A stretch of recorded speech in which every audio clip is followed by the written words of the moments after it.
So Komura and Mie are now second years, and they're also sitting next to each other for their second year now, so I guess the only thing we can assume from what we've learned in the previous episode is that the year is going to pass by very fast if these two are together. Also, in terms of titles, I find this one very funny. I brought home the girl I likes' glasses. Damn, dude, Komura's resorting to stealing now. If you guys like the video, like the video. If you dislike it, dislike it. I do have my full length and full discussions up on Patreon, or if you just want to support me, I've got the YouTube memberships right here on YouTube. But other than that, let us get started.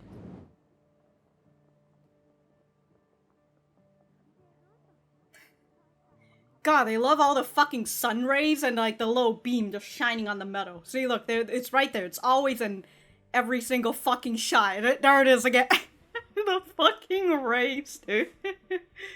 Look at how the sun reflects right off. Oh! So of course he's drawing Mie's. Now these are some broad strokes that you guys are doing. Just draw a blob. That's Hibuchi in the back and Someya is in the front. Oh, a little too close.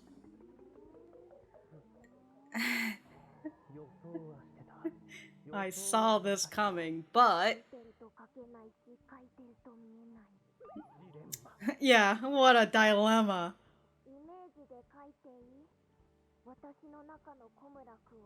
It's just a blank sketch. I guess she's starting over. It's just a giant blob. It's a blob of just colors. Well, except she's only sketching with her colors. Oh no, she did colors. Wow. On my front door. What a cruel teacher. I mean, if he did keep it, she'd probably fail for not having to paint it. Well, I mean, she could always do another one. You know, when you finally get to that level with her, you know, you can ask her for a drawing, and she'll make one for you. Alright, we'll have to see how you took her glasses and brought it home, huh? Someya.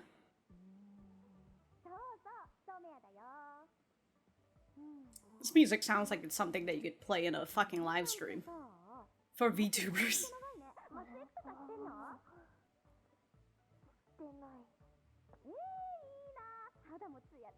She's always the one who's getting close up to her, and Someya's coming in. It's just like... Well, now you know how fucking Komura feels.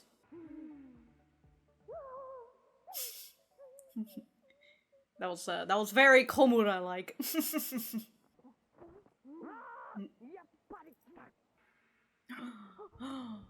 Oh, she's remembering. She forgets about it. Komura's just in the back. Huh? Huh? Yeah, man's running like he's got a fucking bomb in his bag. In your bag? Her glasses. It's essentially Mie. Her soul resides in the fucking glasses. 30 minutes earlier. Alright.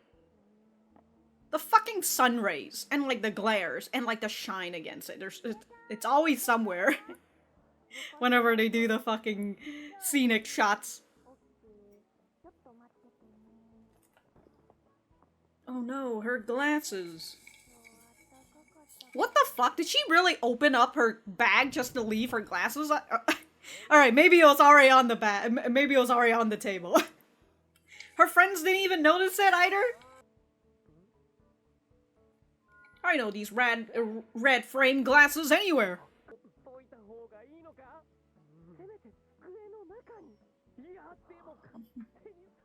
You should put it in under her desk. But we know what you did. You brought it home. I'm glad that they did that nice little perspective through the glasses. Because, like, her glasses is probably, like, super fucking thick. Put it in her... Put it in her table and tell her. Break for what? Who's going to break it? Especially if you put it under her table. Or in the table, sorry, not under it. She lives close to the school. Also, her pics are just roses.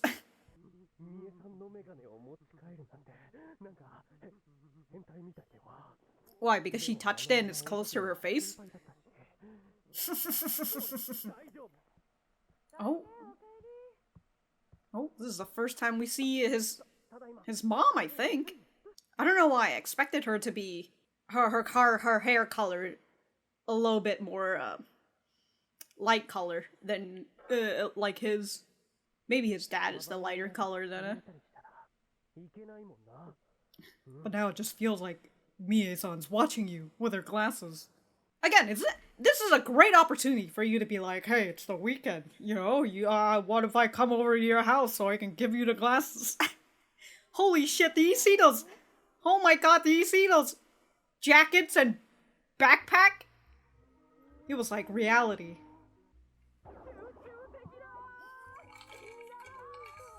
Again, I love the focus on the perspective of the glasses. Oh my god, Mie's sitting on your shelf. Okay, sorry. Clean her glasses. I'll have her oh, because he doesn't want to touch it. Oh, he's trying to wear it. He's trying to become Mie.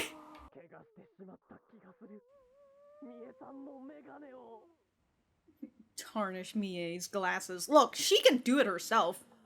Oh, these are backup glasses. But are they like in the same prescription or like?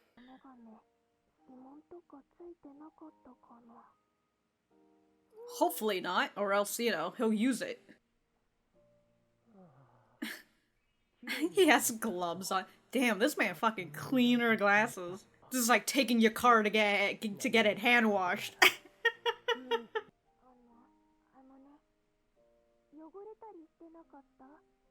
Well, they're not anymore. Don't worry, it's X. Not only did I... You don't have to wait until Monday.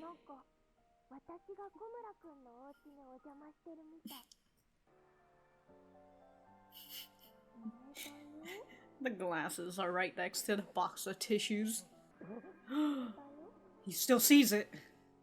Might as well put these glasses far and away from your sight. And hopefully you're not like me and you forget it. He sleeps in a single bed. Oh no.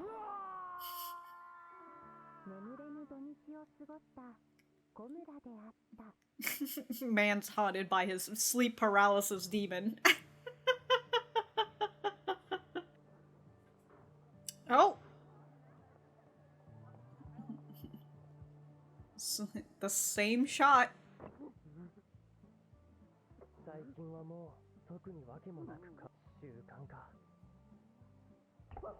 A little too close this time around, huh? Meanwhile, there's just two girls behind each other in it. In the background. Damn, dude, she came in for a hug.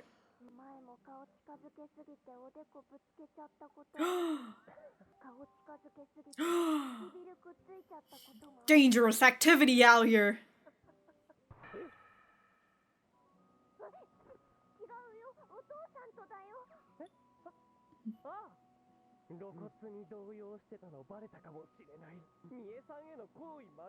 But then why would she respond?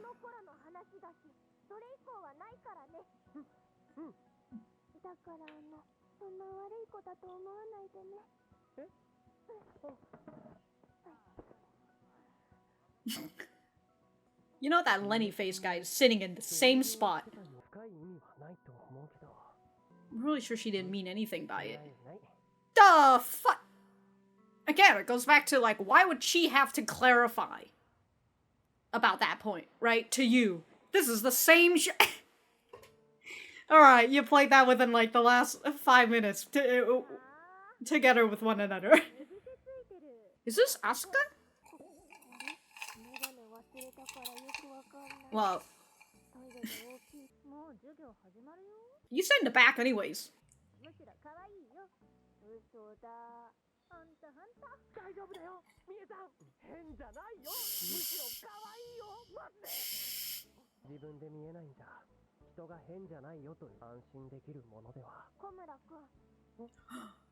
What about you?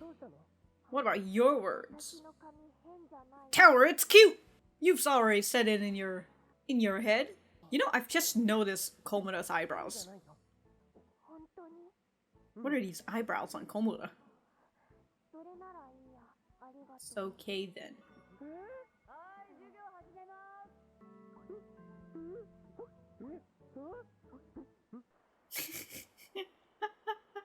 Just the downpour. Oh, thank God the clouds are here to not show us the fucking sun rays just beaming and shining against the shiny buildings.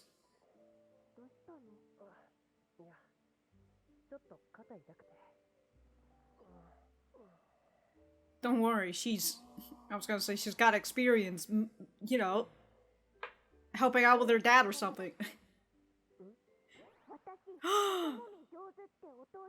Damn!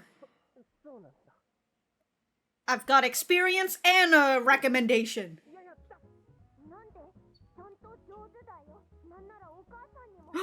Damn, 2 recommendations? Damn! Technically it'd be touching your shirt, but you know.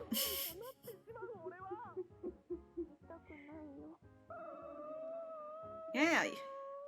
Trying to belittle her massaging skills? That's what I didn't used to say. My parents gave me, said that I was good at giving massages. If I were to brag about my massaging skills as a kid, I would say I gave massages to nuns. Which was true, I did! And they said I was good at it, even though they're probably just placating me.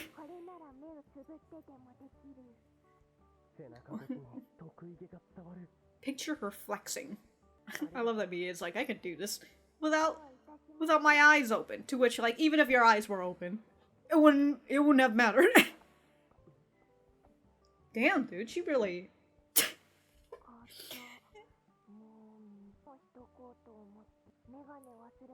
What I can do even when I don't have glasses. Oh, all the favors!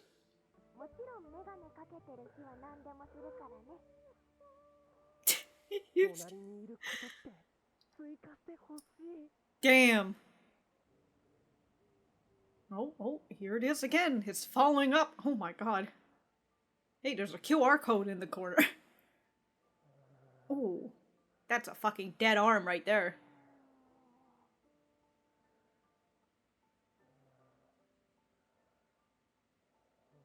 Damn, this motherfucker is fucking sleeping like this or so.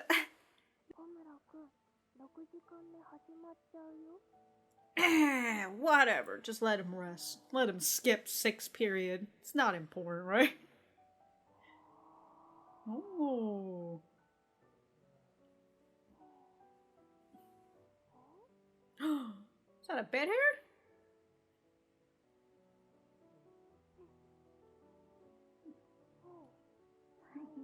Damn. Holy shit. If this man was awake, he'd be freaking out by now. Oh, there he is.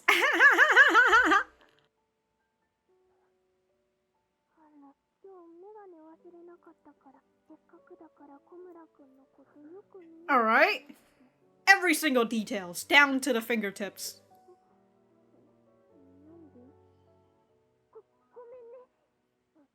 Why did I do it?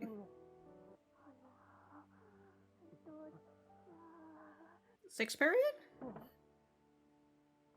Oh.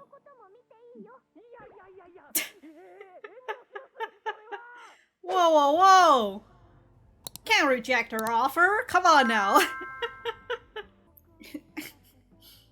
It just ends like that.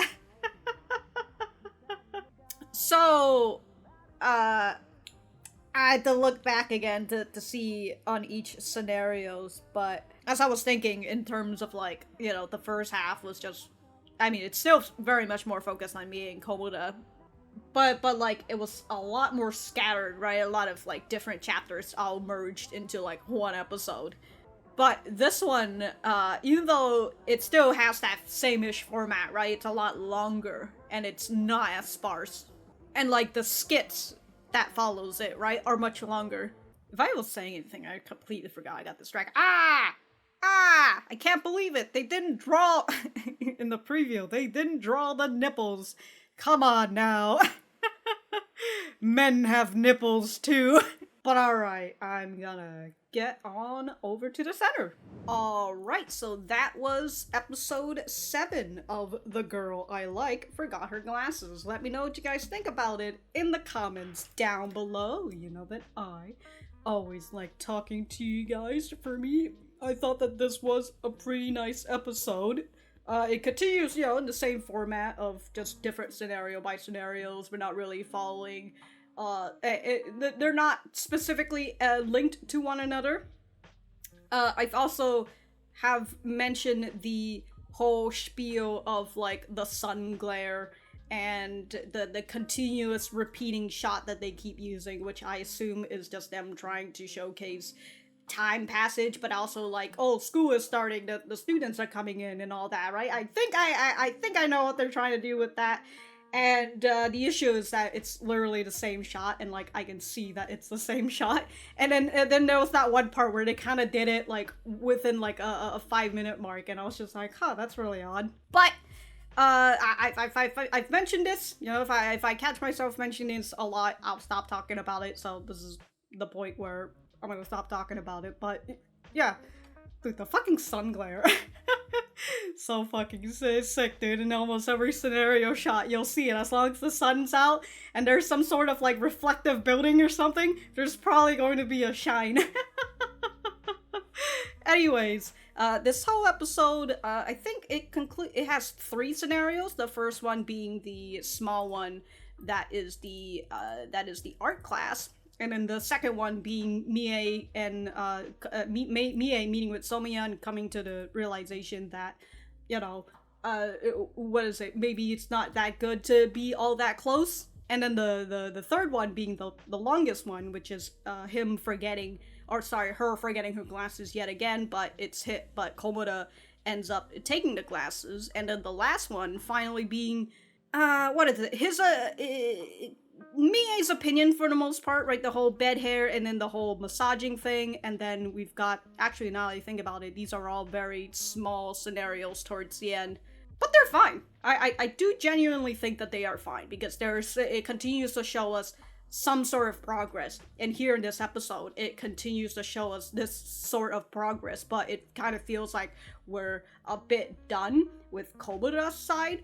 For the most part, at least in terms of this episode, where Komura, since like 2 episodes ago, where he makes that plan on next time they do Valentine's Day, right? He wants her to give him chocolate, and not it being a friend chocolate and such. And so he has that determination. The show has shown us that, and so he's going to try to do it on his own little merry way, right? We already know that he has a crush on Mie. It's just that Mie doesn't realize that this feeling that she has for him is a crush.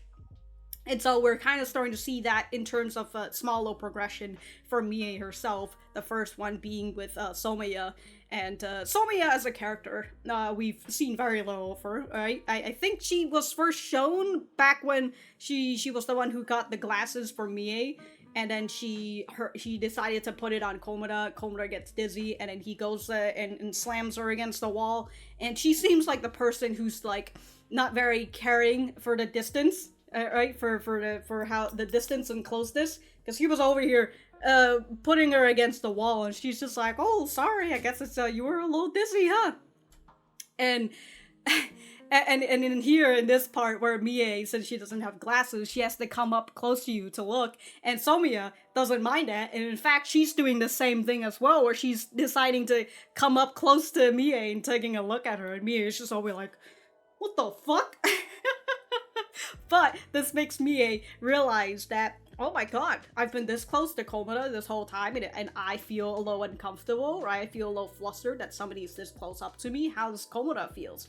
And I like that it makes her come to the realization that, yeah, this is probably a little uncomfortable for other people. But as the narrator says after this scenario, that she kind of just forgets about it, right? It's just like, oh man, she was self-conscious for a while, but then afterwards, whatever. I'm just gonna go back and do what I usually do. Just because Komura doesn't really, he doesn't really talk about it as much, right? So there's that. And then in the main scenario, the big one about her forgetting her glasses, and Komura decides that he's going to take it home. We've got the whole thing of Komura realizing that that bringing her glasses home equals her coming to his house as well. I guess. Cool. We also got to see a little bit of Komura's mom, and by a little bit of Komura's mom, I mean just the back of her head and the side of her head. That's nice.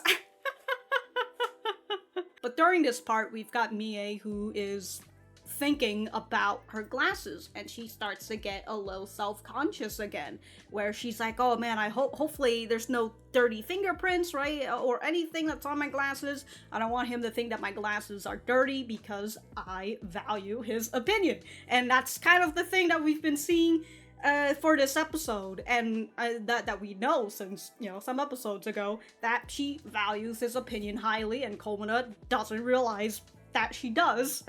Or at the very least, he kind of plays it off and think like, oh man, you know, maybe she has actually, you know, there's no big input for why she holds my opinion higher than other people, right? There's no way. It's just a coincidence, right? He's trying to play it off. He wants her affection, but at the same time, he doesn't think that he's going to get it because, I don't know, of all the sins that he's committed.